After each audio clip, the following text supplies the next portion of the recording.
Edwina was born Edwina Ashley. She married Lord Louis Mountbatten, and for many years the two of them were at the top of the social stratosphere, really, around the world, particularly in America and in the UK.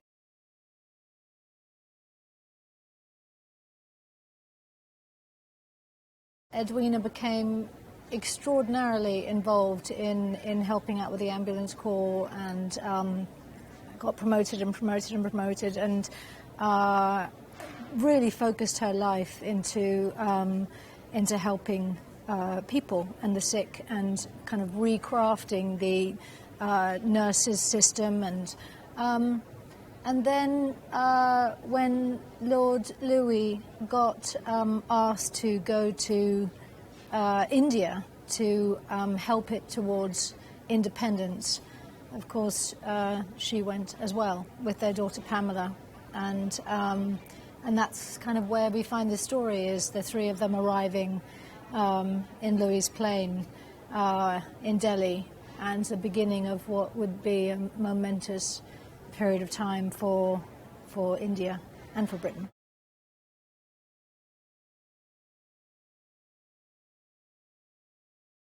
I like her enormously, and I think that how she focused her life and her attentions and where she was most useful, and clearly had a mind for organising and seeing what was needed in various areas, especially once she got, well, I mean, also back in the UK, but, you know, having gone through her 20s and 30s, you know, completely living it up and going around for months at a time in countries and travelling and lovers and all that, to, you know, 100% focusing her efforts towards helping those in need.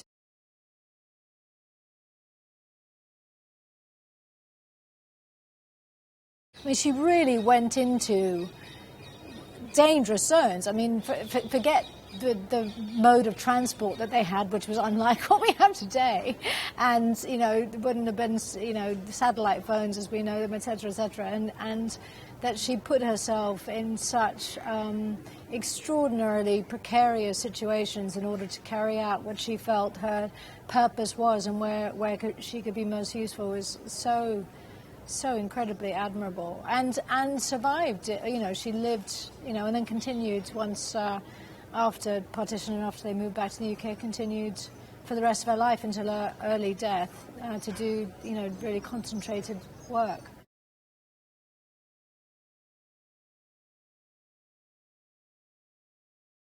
They were a real team, and you know, that there were a few areas that I don't think she necessarily agreed with, but she could see why they were necessary and why his hand was being forced, and said to him, I will support you. I may not agree with you, but I will support you, and I'm here for that. And, you know, yes, they had an extraordinary relationship, from what I understand.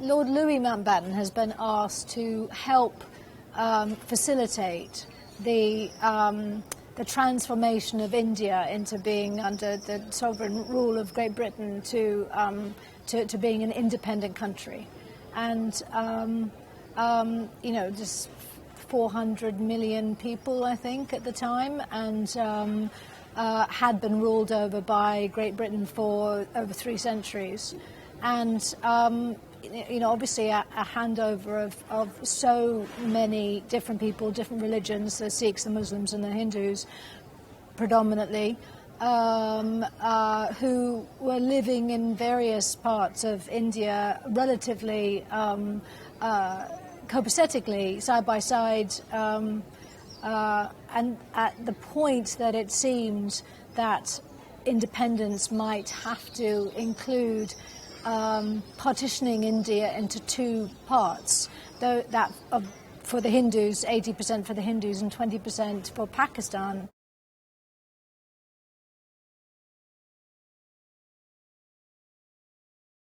You get to see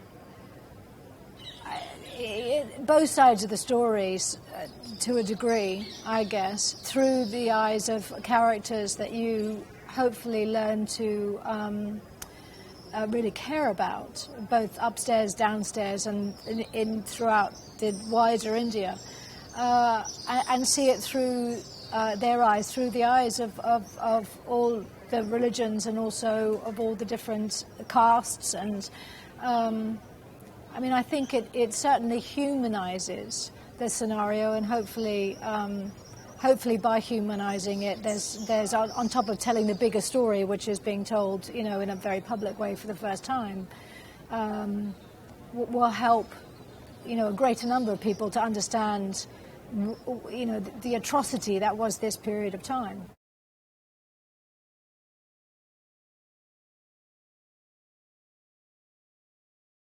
There are 500 staff, but it's a smaller staff, and they've already had to let quite a lot of them go because they're already starting to ration to a certain degree, and they just can't keep the numbers up.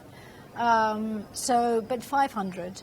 The building that we're filming in now, which is meant to be Viceroy's house, apparently is a quarter the size of the actual. So, which is kind of unfathomable. But, they say one of the lines in the movie is that there were 50 men employed simply to chase the birds away off the lawns. And, huge extravagance, but also huge, not just the responsibility of that upon their arrival and taking that over, and how many, I don't know, how many dining rooms and how many sitting rooms and how many bedrooms and how many, but it was almost that the house could run itself. What they were coming to deal with was such an almost insurmountable situation, and that the rest of it almost seemed superfluous to what landed on their plate the minute they arrived.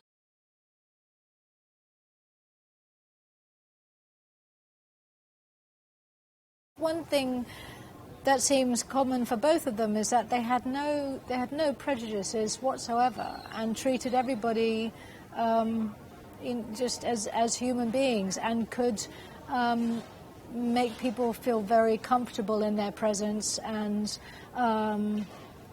obviously I think that they did so well and were so beloved. I mean, it's a bit more complicated for Dickie because of what's been attached to his name. And being, so much became his responsibility. But definitely they were so beloved because of the way they had with people and bringing people together and getting things done. And there's so many stories of not just humanitarianism, but real, going out of their way in personal and public instances to do the right thing and to make a difference in people's lives.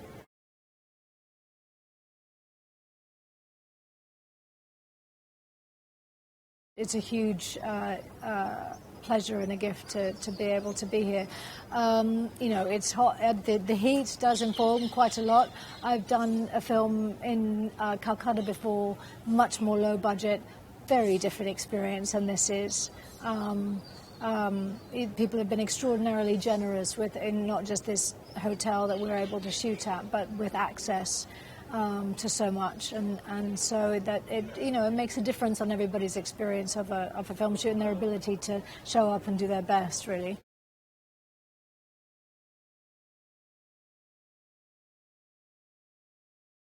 I would hope that audiences really get a look, as they will, into an extraordinarily tragic event. I mean, obviously, it was the creation of independence for a country, which is brilliant. But the history of Britain and every of them being an empire and owning so much of the world, and then giving it back in a very short period of time is